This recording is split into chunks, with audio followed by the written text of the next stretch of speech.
आज़ादी के अमृत महोत्सव में अनेक कार्यक्रम इनको लगे रहते हैं, ये जाना भी चाहते हैं, मुझे ऐसे लगता है। तो मैं अजय प्रताप जी से निवेदन करूंगा कि इनको प्रतीक चिन्ह भेज कर इनका सम्मान करें। के शुक्ला जी का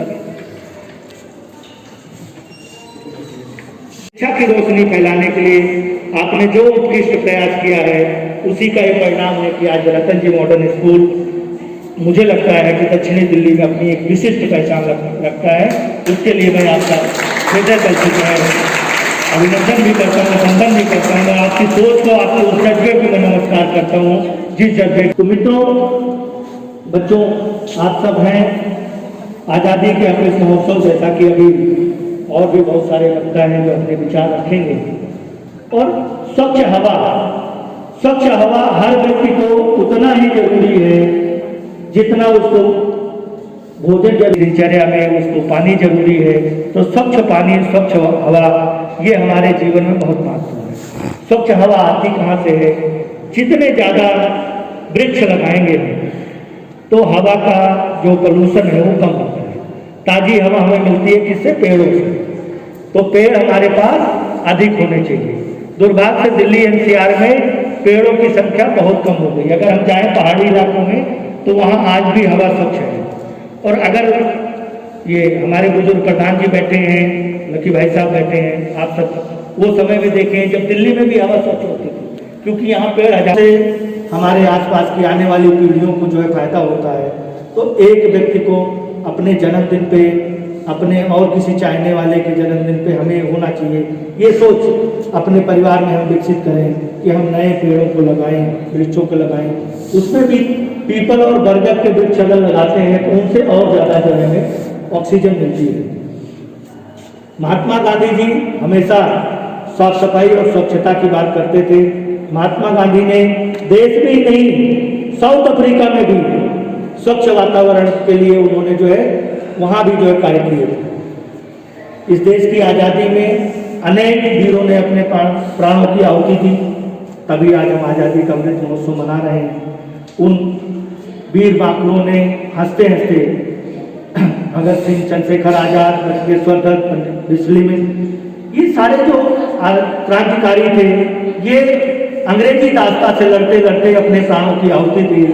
और उस असंख्य, क्योंकि कहते हैं लहू के भाव से पाई है हमने आज़ादी। ये जो आज़ादी मिली है ये लहू के, खून की कीमत पे मिली है। सुभाष चंद्र बोस कहते थे तुम हमें खून दो, हम तुम्हें आज़ादी देंगे। आज़ाद हिंद फौज विदेश में जाकर के उन्होंने बनाई और वहाँ से उन्होंने आज़ादी की लड़ाई लड़ी। और सबसे पहले आपको बता दें कि सबसे पहले जो देश में सरकार बनी थी, आज़ादी मिली थी, तो 30 दिसंबर 1943 को देश में पहली आज़ादी मिली थी। नेताजी सुभाष चंद्र बोस ने आज़ादी की जो है पहली जो है अपना आज़ाद हिंद सरकार का गठन किया था। पोर्ट ब्लेयर, जिसे काला पानी उस टाइम पे कहते थे, तो वो उस टाइम पे वहाँ पे जो है आज़ाद हिंद फौज का गठन हुआ था और पहली आज़ादी हमें तभी मिली थी। इसलिए देश की पहली आज़ाद हिंद सरकार जो है वो नेताजी ने चलाई थी। अब इसी कड़ी में मैं दीपक जी से निवेदन करूंगा कि वो अपने विचार साझा करें और अपने वक्तव्य को। माता की जब आप जयघोष करते हैं तो आपके अंदर आग होनी चाहिए। तो एक बार पुनः भारत माता की, भारत माता की। रतन जी पब्लिक स्कूल के चेयरमैन बड़े भाई श्री दुष्यंत प्रधान जी, इस कार्यक्रम के संयोजक हिंद स्वाभिमान संघ के चेयरमैन परम आदरणीय गुरु जी रविंद्र पांडे जी, श्री अजय प्रताप जी, सुनील चौहान जी और इस स्कूल के प्रधानाचार्य, शिक्षकगण और प्यारे बच्चों, जैसा कि पूर्व वक्ताओं ने बताया कि हम परम आदरणीय हमारे देश के प्रधानमंत्री श्री नरेंद्र मोदी जी के आह्वान पर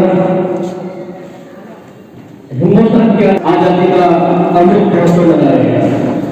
आजादी के अमृत महोत्सव का जो क्षण है वो विभिन्न कार्यक्रमों पर आयोजित है, निर्भर है, जैसा कि हम लोग यहाँ पर, और उसका जो केंद्र बिंदु है वह है पर्यावरण। जो युवा पीढ़ी है सब तरह की है तो वो आपकी है। उसके पीछे कारण है कि जो हमारे जो माता पिता है, दादा दादी है, जो बुजुर्ग है, वो आप ये कह सकते हैं कि अपने जीवन का एक पल गुजार चुके हैं और हम लोग अपनी उम्र का आधा पड़ाव पार कर चुके हैं। आप लोगों के लिए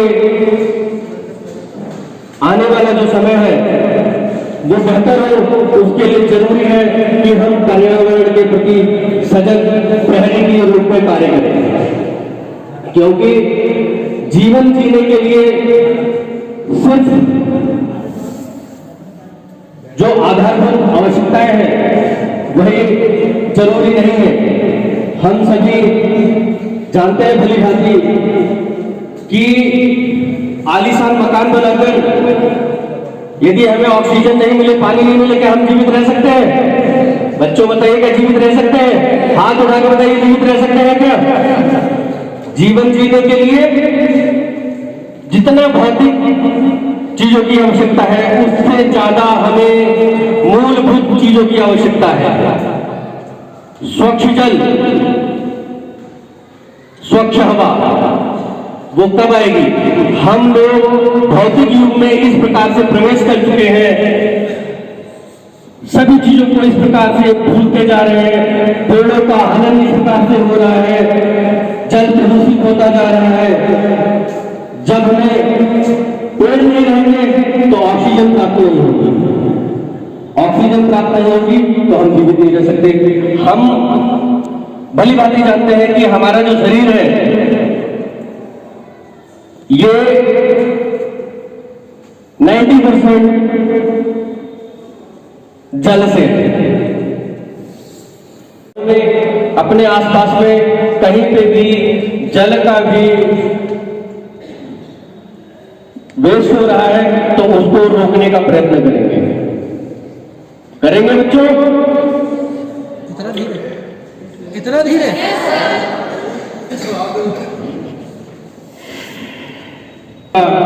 बहुत बहुत धन्यवाद, आभार प्रकट करता हूं और आप सभी से निवेदन करता हूं कि जो मैंने आपसे एक छोटी सी मांग रखी है, इस आजादी के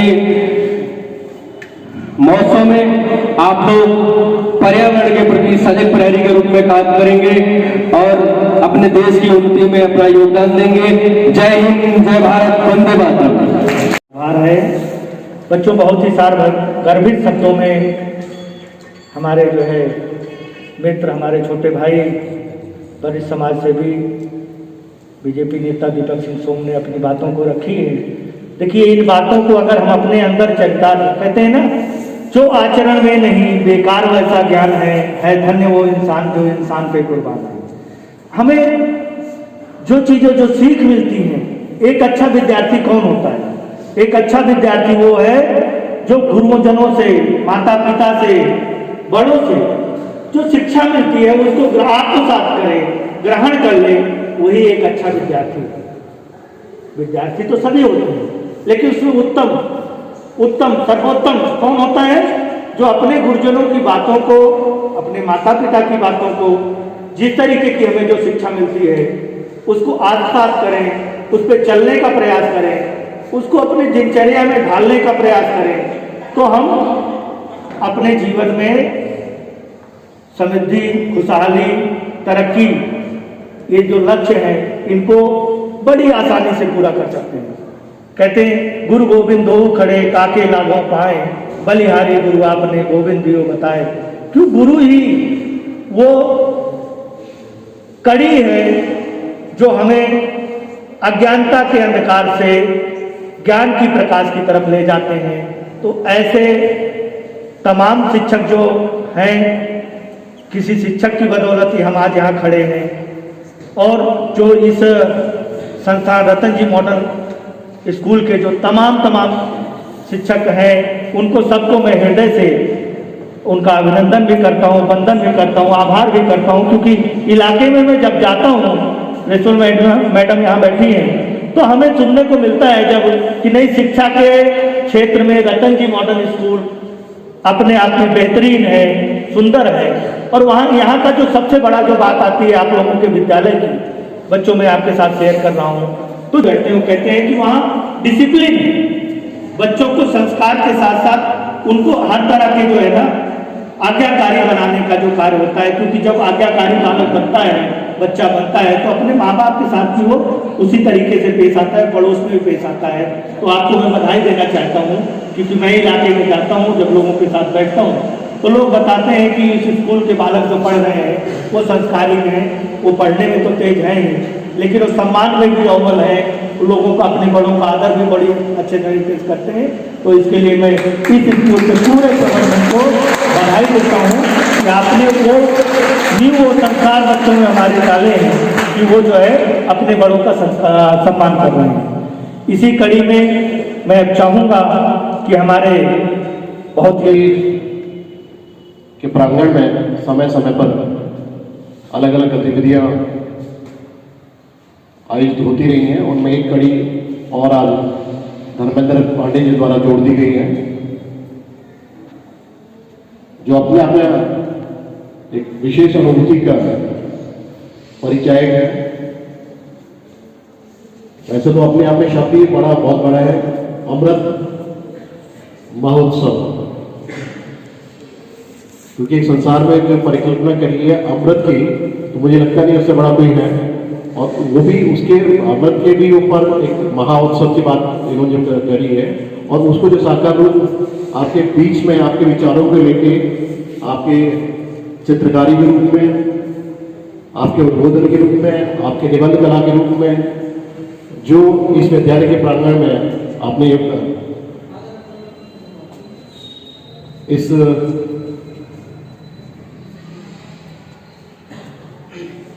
क्रियाकलाप का जो मौका हमें दिया, हमारे बच्चों को दिया, हम आभारी हैं आपके धर्मेंद्र जी। इस संस्था का निर्माण करते वक्त हम लोगों ने जो सपने देखे, मेरे सहयोगी धर्मेंद्र पांडे जी इस बात में वाकिफ होंगे कि जब हम लोगों ने इस प्रांगण का उद्घाटन किया था और फाउंडेशन डे पे हमने जब एक विचार रखा था कि इस क्षेत्र की गरीब जनता के लिए, जो हमारे अभी अनडेवलप्ड है ये, अब तो काफ़ी विकास हो गया, लेकिन आज से अगर 20 साल पहले आप देखें तो विद्यालय के प्रांगण के आसपास में केवल खेत थे और बहुत ही कम घर बने हुए थे, बहुत कच्चे थे, कोई डबल स्टोरी को बहुत ही कम देखने को मिलता था। तो यहाँ की मैं ईश्वर का धन्यवाद करना चाहता हूँ कि ईश्वर ने मुझे ऐसी मिट्टी में जन्म दिया कि जिसने अपने पंख खोल दिए बाहर के लोगों के लिए। देखते देखते सबका विकास हुआ, आपका विकास हुआ, तो हमने यही सपने देखे थे कि यहाँ के अभिभावक भी वो हर तरह से विकास करें, चाहे सामाजिक रूप में हो, चाहे आर्थिक रूप में हो, चाहे सामाजिक रूप में हो, शिक्षा के क्षेत्र में हो या अन्य गतिविधियों में। और कहते कि जो अच्छे लोग होते हैं, सहयोगी जो होते हैं, मेरे सहयोगी सब, मैं बड़ा आभारी हूँ कि बड़े दिल से अच्छे हैं कि जब भी मुझे कभी इस संस्था के लिए किसी सहयोग की जरूरत पड़ी तो उन्होंने दिल से मेरा सहयोग किया और हमें अच्छे विचारों से अवगत कराया। मैं आभार व्यक्त करता हूँ अपने सहयोगियों का कि इनके बिना हमारे सपने साकार नहीं होते। और मैं आभार करता हूँ आपके माता पिता का कि जिन्होंने, क्योंकि हर माँ बाप का सपना होता है कि वो अच्छे से अच्छे चिकित्सा और अच्छे से अच्छी शिक्षा अपने बच्चों को दें। तो मैं उन माता पिता का आभारी हूँ जिन्होंने आपके ड्रीम जो है वो रतनपुर में देखे। और मैं सब आपसे भी बहुत प्रभावित हूँ। By the grace of God आप लोग भी बहुत अच्छे हैं। कल परसों अभी 2 दिन पहले जब पांडे जी ने बताया कि हम आज़ादी के प्रकाशों पे हम लोग कार्यक्रम करना चाहते हैं, तो पांडे जी हमने जितने बच्चों को कहा किसी ने मना नहीं किया और सबने पार्टिसिपेट किया और बहुत अच्छी तरीके से उन्होंने अपनी इस बात के लिए मैं धन्यवाद करना चाहता हूं। और कोरोना के इस विवश समय में हम लोग जिस सहयोग के साथ काम कर रहे हैं, आपके अभिभावक जिस तरह काम कर रहे हैं, हमारे टीचर्स जिस तरह काम कर रहे हैं, एक नया प्रयोग था ये। हम लोग आज से पहले आप सभी से मना करते थे कि आप मोबाइल यूज नहीं करेंगे, लेकिन आज मोबाइल हमारी सबसे प्रायोरिटी हो गई। तो नए टेक्नोलॉजी के रूप में, नए विचारों के रूप में, नया क्रांति के रूप में, एक नई शिक्षा नीति के रूप में हम लोगों ने अडॉप्ट की रही और उसमें सब हम लोग सफल भी हुए।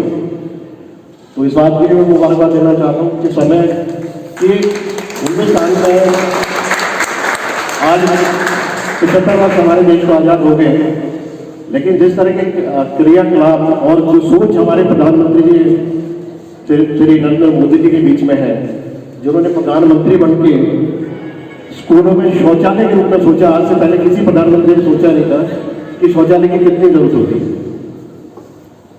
और कितने नए नए उन्होंने प्रयोग करे और कितनी नई नई प्रेरणा और भावनाएं हम लोगों के बीच में दी है। तो हम लोग वाकई भाग्यशाली हैं कि हमने ऐसे समय में हम लोग जी रहे हैं कि जब वक्त पृथ्वी पे सबसे बुरा वक्त आया, उसके बावजूद भी हम लोग संयम से, सफलता के साथ और खुशियों के साथ अपनी जिंदगी को सर्वाइव कर पा रहे हैं। तो कोई ना कोई तो शक्ति है जो हमें उद्बोध कर रही है इसके लिए। तो मैं तो यही कहूँगा कि हम लोग भाग्यशाली हैं कि हमें आप जैसे सहयोगी मिले, आप जैसे बच्चे मिले, आप जैसे सहयोगी हमारे शिक्षकगण मिले। मैं पुनः एक बार ज़्यादा वक्त नहीं लूँगा आपका, लेकिन इसलिए मुबारकबाद दूंगा कि आप लोगों ने बहुत अच्छी तरह से पार्टिसिपेट किया, विशेष तौर बच्चों के लिए जिन्होंने प्राइज हासिल करे, जिन्होंने इनामात हासिल करे और इनाम हासिल नहीं करे, लेकिन पार्टिसिपेट को सबको सर्टिफिकेट मिलेंगे। और अगर आप इस तरह प्रतियोगिता में हिस्सा लेते रहेंगे तभी आप विजेता होंगे। तो मेरी शुभकामनाएं सभी के लिए। और मैं पुनः इस विषय में जो हमारे सहयोगी बोले हैं, ये बहुत अच्छी बात है। दीपक सोम जी ने बहुत अच्छे प्रेरणा स्रोत के ऊपर आपको प्रण कराया है। मैं पुनः एक बार दीपक सोम जी का धन्यवाद करना चाहूँगा। हमारे मित्र धर्मेंद्र पांडे जी, जिन्होंने हमें ये अवसर दिया, हमें मौका दिया कि हमारी इस संस्था को चुना और आपको सहयोगी के रूप में अपने साथ खड़ा किया। तो इस बात के लिए पूरा धन्यवाद देता हूँ धर्मेंद्र पांडे जी का और अपने सभी सहयोगियों का। आज से हमें जो वक्त दिया, हमारे संस्था में जो आपने वक्त दिया उसके लिए आप आभारी हैं और हमारे बच्चों को जो प्रोत्साहन आपने दिया, थैंक यू वेरी मच। बहुत बहुत शुभकामनाएं।